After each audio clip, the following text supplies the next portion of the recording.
அனைவருக்கும் இனிய மாலை வணக்கம். மீண்டும் ஒரு பதிவில் உங்களையெல்லாம் சந்திப்பதில் மிக்க மகிழ்ச்சி. நான் உங்கள் மந்திரலாவண்யா. வணக்கம்.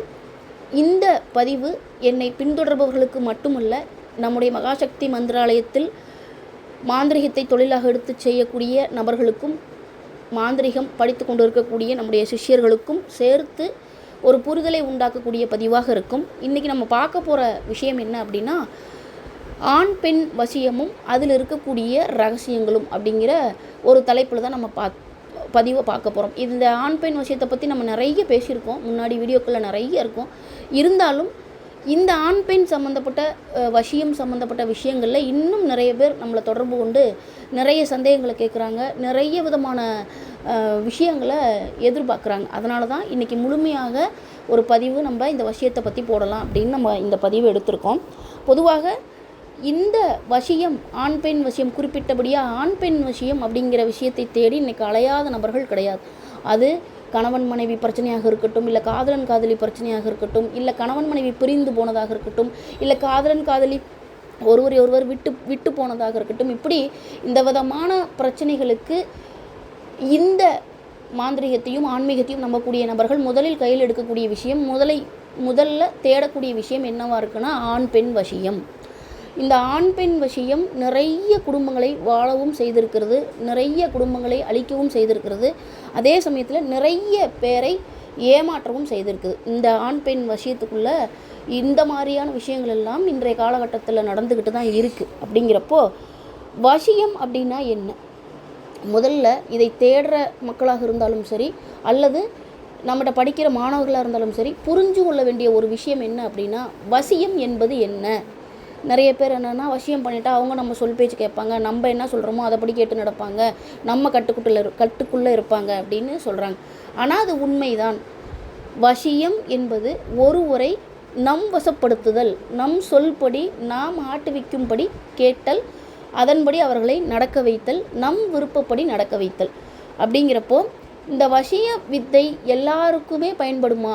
இந்த கணவன் மனைவி பிரிச்சிருக்கிறவங்களுக்கு, காதலன் காதலி பிரிஞ்சிருக்கிறவங்களுக்கு, அல்லது கணவன் மனைவி பேசாமல் இருக்கிறவங்களுக்கு, தொடர்புலேயே இல்லாமல் இருக்கிறவங்களுக்கெல்லாம் இந்த வசிய வித்தைகள் பயன்படுமா அப்படின்னு கேட்டால், இந்த வசிய வித்தையை பயன்படுத்த நிறைய விதமான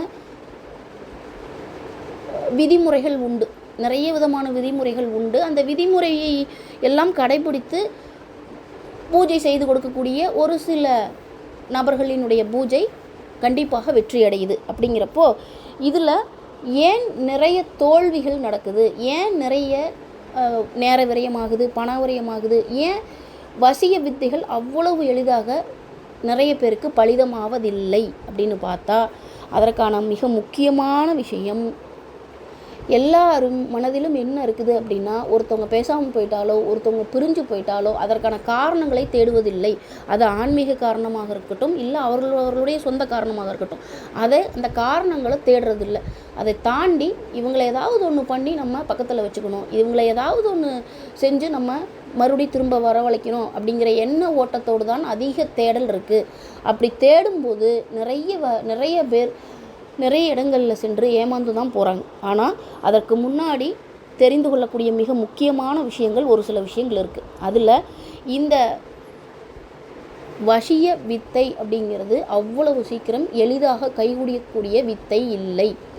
இது முழுக்க சரியான வழிகாட்டுதலோடு, முறையான பூஜை முறைகளோடு நம்ம கையாண்டால் மட்டும்தான் இந்த வசிய வேலைகள் பலிதமாகும். அப்படிங்கிறது தான் இன்றைய காலகட்டத்தில் உண்மை. அன்றைய காலகட்டம், பழைய காலகட்டத்திலலாம் பல வருடங்களுக்கு முன்னாலெல்லாம் ஊருக்கு ஒரு பூசாரியோ இல்லை ஊருக்கு ஒரு மாந்திரிகரோ இருப்பார். அவர்கிட்ட நம்ம குடும்ப பிரச்சனைன்னு, கணவன் மனைவி பிரச்சனைன்னு போகும்போது அவர் சாதாரணமாக ஒரு திருநீரையோ இல்லை தாயத்தையோ இல்லை ஒரு மூலிகை வரையோ எடுத்து இதை கொண்டு போய் வெய்யும் புருஷனும் முண்டாட்டியும் ஒன்று சேர்ந்து நல்லா வாழ்வாங்க, இல்லை உன்னுடைய கணவனோ மனைவியோ உன்னுடைய கட்டுப்பாட்டுக்குள்ளே இருப்பாங்க அப்படிங்கிறத சொல்லி கொடுத்த காலமெல்லாம் இருக்குது.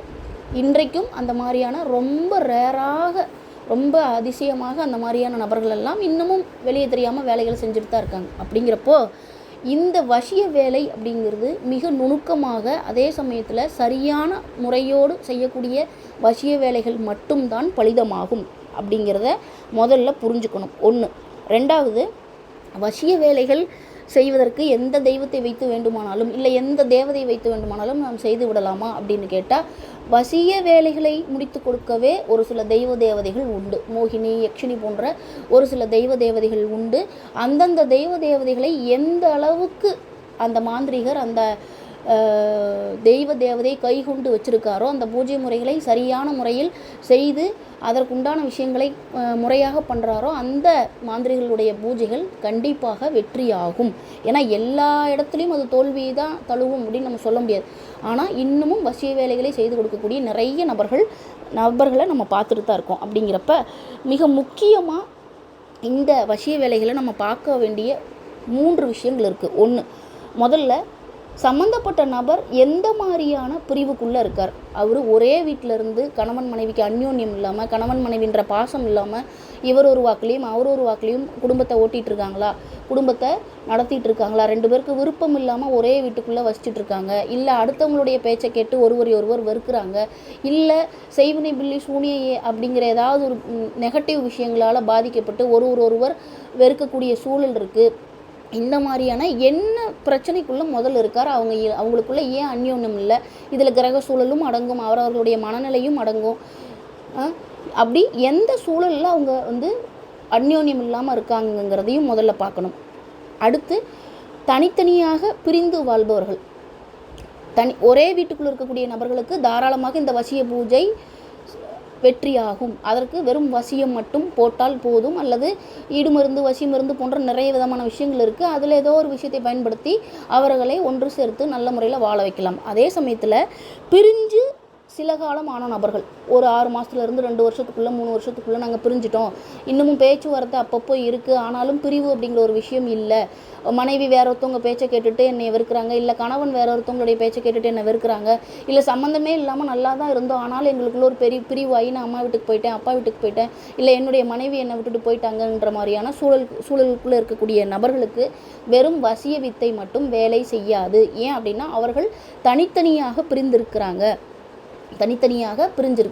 ஒரே இடத்துல இருக்கக்கூடிய நபர்களுக்குத்தான் 100% வசிய வேலை செய்யுமே தவிர, அடுத்து அந்த இடத்தை விட்டு தனித்தனியாக இருக்கக்கூடிய நபர்களுக்கு வெறும் வசியம் மட்டும் போட்டால் பத்தாது. இது என்னுடைய மாணவர்களுக்கு சொல்கிறேன். வெறும் வசியத்தை மட்டும் கையில் எடுத்து எந்திர மந்திரங்கள் மூலமாகவோ இல்லை ஏவல் மூலமாகவோ வசியத்தை மட்டும் பிரயோகப்படுத்தினால் பத்தாது. அதற்கு பதிலாக அவர்களுக்கு மோகனம் மற்றும் ஆகர்ஷணம் அப்படிங்கிற 2 வித்தையும் சேர்த்து வசியத்தோடு பயன்படுத்தினால் மட்டுமே இந்த மாதிரியான வசிய பூஜையில் வெற்றி காண முடியும். ஏன் சொல்கிறேன் அப்படின்னா, முதல்ல ஒரே இடத்துல இருக்கக்கூடிய நபர்களுக்கு வசிய வேலை சித்தியாகும், வெற்றி பெறும். ஆனால் அதே சமயத்தில் பிரிஞ்சு 2-3 வருஷம் ஆயிடுச்சு அப்படிங்கும்போது அவரவர்களுடைய சூழல், அவரவர்களுடைய மன ஓட்டம், எண்ண ஓட்டம் எல்லாமே அடுத்தடுத்து மாறக்கூடிய விஷயங்களாக இருக்கும். வாழ்க்கையில் அடுத்தடுத்து நோக்கி நகரக்கூடிய விஷயங்களாக இருக்கும். அப்படிங்கும்போது முதல்ல உங்களை பற்றின நல்ல எண்ணத்தை, உங்களை பற்றின ஒரு ஆசை, மோகத்தை சம்பந்தப்பட்ட நபருக்கு பூஜை மூலமாக அளிப்பதின் மூலம், மோகன பூஜையின் மூலம் கொடுத்து, அதன் பிறகு அவர்களை உங்களை தேடி வர வைக்க ஆகர்ஷண பூஜனை செய்து, ஆகர்ஷண பூஜை செய்ததற்கு பிறகு அவர்கள் உங்களோடு நிரந்தரமாக தங்க முழுமையாக வசிய பூஜையை செய்ய வேண்டும். இந்த மாதிரி 3 விதமான பூஜைகளை ஒன்றிணைத்து செய்யும்போது மட்டும்தான் பூஜை முறை முழுமையாக வெற்றி பெறும். அதை விட்டுட்டு எந்த பிரிவாக இருந்தாலும் சரி, இல்லை தனித்தனியாக இருந்தாலும் சரி, ஒன்றாக இருந்தாலும் சரி, வெறும் வசியத்தை மட்டுமே வைத்து இந்த மாதிரியான பிரச்சனைகளை சரி செய்வது என்பது 60% சாத்தியமாகுமே தவிர மீதி 40% தோல்வியில்தான் முடியும். இது ஒரு விஷயம். 2வதாக, இந்த பூஜை முறைகள் எந்தெந்த வகையில் செய்யப்படும் அப்படின்னா, முதல் விஷயம் எந்திர மந்திர தந்திர பிரயோக முறைகளில் எந்திரங்களின் மூலம், மந்திரங்களின் மூலமாக வசிய பூஜையோ அல்லது மோகன பூஜையோ ஆகர்ஷண பூஜையோ செய்யப்படும். அதே சமயத்தில் அடுத்த கட்டமாக யாக முறைகளில், ஹோம முறைகள்லையும் இந்த மாதிரியான வசிய மோகன ஆகர்ஷண பூஜைகள் செய்யப்படும். இதையும் தாண்டி இன்னும் ஒருபடி மேலே போனோம் அப்படின்னா, தெய்வ தேவதைகளை ஏவல் அனுப்பி வசிய மோகன ஆகர்ஷண பூஜைகளை செய்வதன் மூலமாகவும் இந்த பூஜை முறைகள் வெற்றியாகும். ஆக முதல்ல வசியம் அப்படின்னாலே எந்திரம், மந்திரம் தான், தாயத்து தான், மை தான் அப்படிங்கிறத தாண்டி இத்தனை விஷயங்கள் இந்த வசியத்துக்குள்ளே ஒளிஞ்சிருக்கு. அப்போ முதல்ல பூஜை ஒருவர் நம்ம பிரிஞ்சிட்டோம், ஒன்று சேரணும் அப்படின்னு நினைக்கக்கூடியவர்கள் முதல்ல உங்களுடைய சூழ்நிலை என்ன, நீங்கள் என்ன சூழ்நிலையில் இருக்கீங்க, ஒரே வீட்டுக்குள்ளே தனித்தனியாக இருக்கீங்களா, இல்லை பிரிஞ்சு போய் இருக்கீங்களா, பிரிஞ்சு போய் ரொம்ப காலம் ஆயிடுச்சா அப்படிங்கிறத மனசில் வச்சுட்டு அதற்கேற்ற மாதிரியான பூஜை முறைகளை நாம் தேடுவது தான் மிகச்சிறந்த வழியாக இருக்கும். ஏன்னா பெரிய ஒரு விஷயத்தை செய்வதற்கு சின்ன சின்ன விஷயத்தை 10 முறை முயற்சி செய்வதை விட ஒரே விஷயத்தை ஒரே தடவையில் செஞ்சு முடிக்கிறது ரொம்ப ரொம்ப நல்லது. இதை தான் நான் என்னுடைய சிஷ்யர்களுக்கும் சொல்லிக் கொடுப்பேன். அப்படிங்கிறப்ப இந்த வசிய வித்தைகளை பொறுத்த வரைக்கும் எந்த மாதிரியான பூஜை முறைகள் செய்கிறாங்க, அது எத்தனை நாளில் பலன் கொடுக்கும், ஏன்னா நம்ம என்ன பூஜை முறை செய்கிறோமோ அதை வைத்து தான் அந்த பூஜையினுடைய பலன். இப்போ எந்திர மந்திர தந்திர பிரயோகங்கள் எடுத்துக்கிட்டால் ஒரு 48 நாள்லேருந்து 60 நாட்கள் மாறுறதுக்கு ஆகும் அப்படின்னா, அதே ஹோம யாக முறைகளில் போகும்போது 21 நாளில் முடியும். அதே 21 நாளில் ஹோம யாக முறைகளில் முடிகிறது தேவதைகளுடைய ஏவல் பிரயோகங்களாக இருந்துச்சுன்னா 11 நாள் 18 நாள்லேயே முடியும். அப்படி எந்த பூஜையை நம்ம செய்கிறோம், அதை எந்த விதமாக செய்கிறோம் அப்படிங்கிறத பொறுத்து தான் இந்த அஷ்டகர்மத்துக்கும் அதே தான் கணக்கு. இருந்தாலும் இந்த வசிய பூஜையை பொறுத்த வரைக்கும் எந்த முறையில் நம்ம செய்கிறோம், எந்த மாதிரியான பூஜை நம்ம செய்கிறதுங்கிறத பொறுத்து தான் அதற்குண்டான பலாபலன்கள் நமக்கு கிடைக்கும். அதை விட்டுட்டு இந்த விஷயம் அந்த விஷயம் ஆண் பெண் விஷயம் அப்படின்னு சொல்லிட்டு சும்மா ஏதோ எந்திரம் மந்திரம் மைகளை கொடுக்கறதன் மூலமாகவோ இல்லை இந்த தாயத்தை போட்டுக்கங்க தேடி வந்துருவாங்கன்னு சொல்கிறது மூலமாகவோ ஒரு பிரயோஜனமும் இல்லை. இந்த வசிய வேலையை பொறுத்த வரைக்கும் முறையான பூஜை முறைகளை செய்தால் மட்டுமே 100% வெற்றி கொடுக்க முடியும். அப்படி இல்லைன்னா ஏதோ 10 வேலை எடுத்தோன்னா ஒரு 2 வேலை பலிதமாகும், மீதி 8 வேலைகள் ஃபெயிலியராக தான் ஆகும். அதனால் என்னுடைய மாணவர்கள் இதை கவனத்தில் வச்சுக்கிட்டு வசிய மோகன ஆகர்ஷண பூஜை முறைகளை செய்யுங்க. அதே மாதிரி வர்றவங்களுடைய சூழ்நிலை என்ன, அதற்கேற்றவாறு எந்த பூஜை முறைகள் செய்யலாம், எந்தெந்த முறைகளில் நம்ம செஞ்சால் அது வெற்றி ஆகுங்கிறதையும் தெய்வத்துடைய உத்தரவு கேட்டு அதன் பிறகு இந்த பூஜை முறைகளை செய்யுங்க. அதே மாதிரி இந்த வசிய பூஜைகளை தன்னுடைய கணவனோ மனைவியோ காதலனோ காதலியோ ஒன்று சேர வேண்டும், வாழ்க்கையில் அடுத்தடுத்த நிலைகளுக்கு நாம் செல்ல வேண்டும் அப்படின்னு நினைக்கக்கூடிய நபர்கள், அதில் தேடலில் இருக்கக்கூடிய நபர்கள், சரியான முறையான வழிகாட்டுதலோடு செய்து கொடுக்கக்கூடிய நபர்களை அணுகுங்க. சும்மா ஏதோ போனாம்போக்கில் நம்ம இந்த வேலையை போட்டு கொடுத்தோம், இந்த வேலையை நம்ம செஞ்சு பார்ப்போம், இப்போ எப்படி சொல்கிறதுனா செஞ்சு தான் பார்ப்போமே, இல்லை நம்ம பல இடங்களில் பார்த்துட்டோம் இங்கேயும் நடக்குமா நடக்காதான்னு தெரியல செய்து பார்ப்போம் அப்படிங்கிறதெல்லாம் இல்லாமல் உண்மையாகவே உங்கள் வாழ்க்கையின் மேல் அல்லது உங்கள் துணையின் மேல் உங்களுக்கு ஒன்று சேரணுங்கிற எண்ணம் இருந்துச்சுன்னா முதல்ல நீங்கள் கும்பிட வேண்டியது உங்களுடைய குலதெய்வம். உங்களுடைய குலதெய்வத்துக்கிட்ட முதல்ல அனுமதி கேட்டு இந்த மாதிரி இந்த பிரச்சனைகளை சொல்லி இந்த விஷயத்தை நான் செய்ய போகிறேன், இது எனக்கு முழுமையான பலன் தரணும் அப்படின்னு சொல்லி முதல்ல உங்களுடைய குலதெய்வத்துக்கிட்ட ஒரு உத்தரவும் உங்கள் குலதெய்வத்திட்ட ஒரு வேண்டுதலும் வச்சுட்டு அதன் பிறகு இந்த மாதிரியான பூஜை முறைகளுக்கெல்லாம் நீங்கள் செய்து பாருங்கள். இதைத்தான் இந்த வசிய மோகன ஆகர்ஷண பூஜை அப்படிங்கிறது மிகப்பெரிய சூட்சுமங்களை உள்ளடக்கியது. அதே சமயத்தில் பார்த்தீங்க அப்படின்னா இந்த வசிய வேலைகள் இன்றைக்கி பார்க்குற இடமெல்லாம் கேட்குற இடமெல்லாம் ஆண் பெண் விஷயம், கணவன் மனைவி விஷயம், காதலன் காதலி விஷயம், பிரிந்தவர்களை வரவழைப்பதற்கான விஷயம் அப்படின்னு நிறைய விளம்பரங்களை பார்க்குறோம், நிறைய விஷயங்களை பார்க்குறோம். அது அந்த அளவுக்கு மிகப்பெரிய ஒரு வித்தை. ஒருவருடைய மனதை மாற்றி ஒருவருடைய சூழ்நிலையை மாற்றி வெறுத்த ஒரு நபரை விரும்ப வைத்து அவர்களை ஒருவரோடு சேர்த்து வைப்பது அப்படிங்கிறது நிச்சயமாக சரியான பூஜை முறை இல்லாமல் அல்லது சரியான ஒரு வழிகாட்டுதல் இல்லாமல் தேவதைகளுடைய உதவி இல்லாமல் நிச்சயமாக இந்த மாதிரியான பூஜை முறைகளை நாம் சாத்தியப்பட வைக்க முடியாது. அப்படிங்கிறப்ப அதனுடைய வேல்யூ என்னன்னு தெரிஞ்சுக்கோங்க.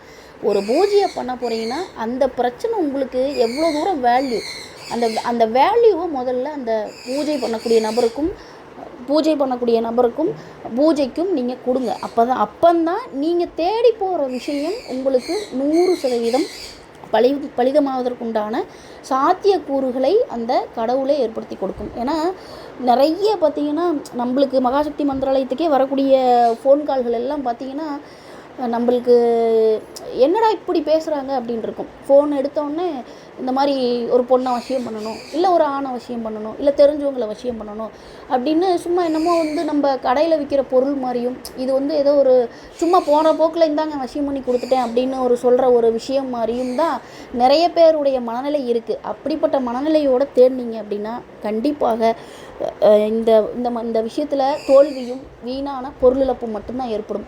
உண்மையாக உங்களுடைய வாழ்க்கையில் ஒன்று சேரணும், அது கணவன் மனைவியோ காதலன் காதலியோ ஒன்று சேரணும், இல்லை வாழ்க்கையில் ஒன்றிணைந்து அடுத்த கட்டத்துக்கு நம்ம செல்லணும், வாழ்க்கையை நல்ல விதமாக வாழணும் அப்படிங்கிற நோக்கத்தை மனசில் வச்சுக்கிட்டு அதற்காக இந்த தேடுதலை செய்யுங்க. நிச்சயமாக தெய்வம் உங்களுக்கு ஒரு வழிகாட்டும். மேலும் இன்னொரு பதிவில் சந்திப்போம். இதே மாதிரி ஒரு நல்ல பதிவோடு சந்திப்போம். நன்றி, வணக்கம். மேலும் இன்னொரு பதிவில் சந்திப்போம். இதே மாதிரி ஒரு நல்ல பதிவோடு சந்திப்போம். நன்றி, வணக்கம்.